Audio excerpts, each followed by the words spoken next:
Sebanyak 27 bus mudik gratis dilepas pemerintah Provinsi Sumatera Selatan di Geria Agung, Palembang dengan total 941 pemudik yang rinciannya 15 bus melayani perjalanan di wilayah Sumatera Selatan serta 12 bus lainnya menuju berbagai daerah seperti Sumatera Utara, Sumatera Barat hingga Pulau Jawa.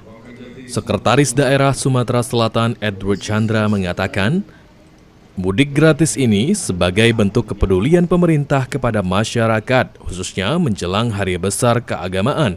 Selain itu juga program ini membantu meringankan biaya perjalanan sehingga diharapkan mampu mengurangi kepadatan lalu lintas serta menekan angka kecelakaan. 2, 1.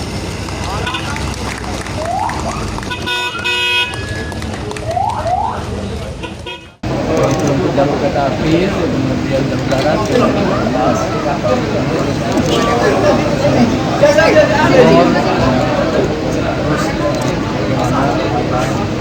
perhatian mengenai masyarakat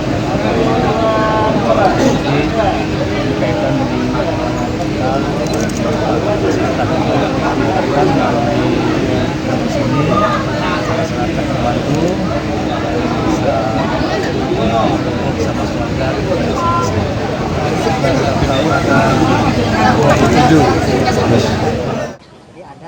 Sementara itu, Kepala Dinas Perhubungan Sumatera Selatan, Musni Wijaya menyebutkan, total jumlah peserta mudik gratis ada 3.913 pemudik dengan menaiki moda transportasi bus, kereta api, dan angkutan sungai.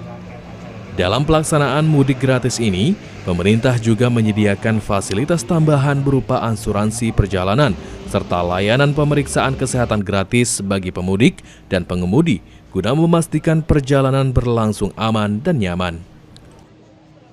Di Geria Agung ini jam 9.30 seharusnya jadwal, tapi jam 10 nanti kita laksanakan. Ini ada 27 bus, jadi ada 15 bus tujuan akap antar kota, antar provinsi itu 12 bus, AKDP ada 15 bus. Jadi tujuannya ada, kalau akap itu, akap ada 8 rute ya. Jadi Palembang, Medan, Palembang, Sumatera Barat, Solo, Jakarta. Dengan pelaksanaan mudik gratis diharapkan dapat membantu masyarakat merayakan Idul Fitri dengan aman, nyaman, dan bahagia bersama keluarga di kampung halaman. Ilham Wahyudi, PAL TV.